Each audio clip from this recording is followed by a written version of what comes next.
Class 10 Surdas रचित सूरसागर के पद में है।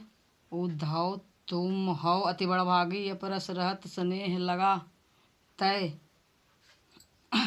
नाहिन मन अनुरागी, पुरैन पात रहत जल भीतर, तारस देन त्यागी। ज्यों जल माह तेल की गागरी, बूंदन ताको लागे। प्रीति नदी में पाउन बोरियों, दृष्टि न रूप पर आगे। सूरदास अबला हम भोरी, गूढ़ चीटी ज्यों पागे। प्रस्तुत पंक्तियां कविवर सूरदास रचित सूरसागर के भ्रमर गीत नामक उपखंड से लिया गया है। इसमें गोपियों ने उद्धव की प्रेम संबंधी उदासीनता पर व्यंग करते हुए उन्हें भाग्यशाली बताया है। इसमें गोपियां उद्धव को संबोधित करते हुए कहते, हे उद्धव, तुम वास्तव में बहुत भाग्यशाली हो जो प्रेम के बंधन से दूर रहे हो। तुम्हारा मन किसी के प्रेम में लिप्त नहीं है, किसी के प्रति तुम्हारे मन में प्रेम भावना भी नहीं जाग रही है।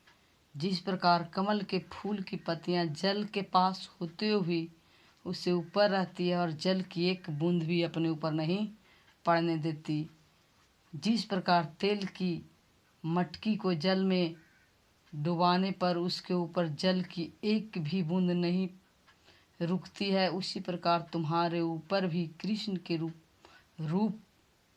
और उनके संपर्क में रहने से भी तुम्हारे ऊपर कोई प्रभाव नहीं पड़ा। वास्तविकता तो यह है कि आज एक तुम प्रेम रूपी नदी में उतरे ही नहीं हो, इसीलिए न तो तुम रूप के स्पर्श को समझते हो और न ही प्रेम के भाव को जानते हो। सूरदास जी कहते हैं कि गोपियां उद्धव को कहती हैं कि कहती है कि हम तो भोली भाली ग्रामीण अबलाएं और हम श्री कृष्ण के रूप सौंदर्य में इस प्रकार खो गई हैं कि अब उनसे विमुख नहीं हो सकती। हमारी स्थिति उन चींटियों के समान है जो गुड़ के प्रति आकर्षित होकर उनसे लिपट जाती है, किंतु बाद में स्वयं को उससे न छोड़ा पाने के कारण अब उसी में प्राण त्याग देती है।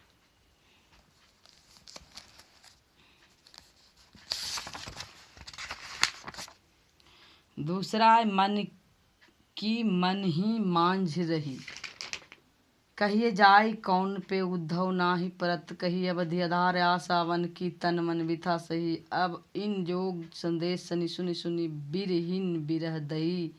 चाहती हूँ गुहार जितै तय उर, तय धार वही। सूरदास अब धीर धरइए, क्यों मर्यादा न लही।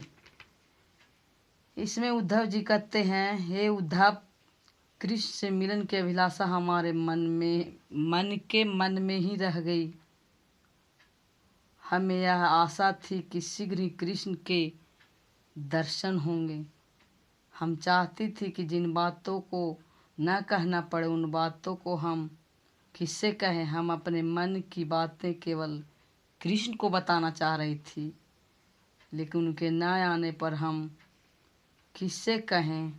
हम अपने मन की बातें केवल कृष्ण को बताना चाहते थे।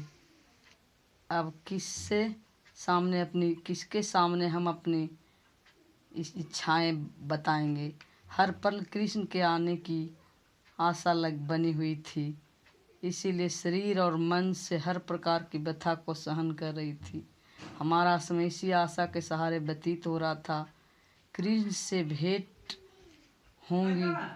अब तुम्हारे द्वारा योग ज्ञान से इस संदेश को सुनकर हम कृष्ण के वियोग में जीने वाली गोपियां विरह की आग में जलने लगी हैं। जिधर से हम विरह की आग से रक्षा करने के लिए पुकार लगाना चाहती थी, उधर से यह प्रचंड अग्नि की धारा प्रवाहित हो रही है। हम कृष्ण के विरह में व्याकुल होकर उनसे मिलने की व्याकुल हैं और ज्ञान योग भेजकर उन्हें विरह की अग्नि में जला रहे हैं। सूरदास जी कहते हैं कि गोपियाँ कहती है कि अब हम धैर्य क्यों धारण करें, जब कृष्ण ने हमारा मर्यादा नहीं रखे तो हमें अब धैर्य का वन टूट चुका है।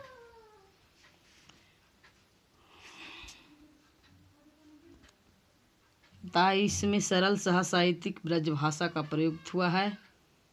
यहाँ कृष्ण के प्रति गोपियों का अनन्य भाव प्रकट हुआ है।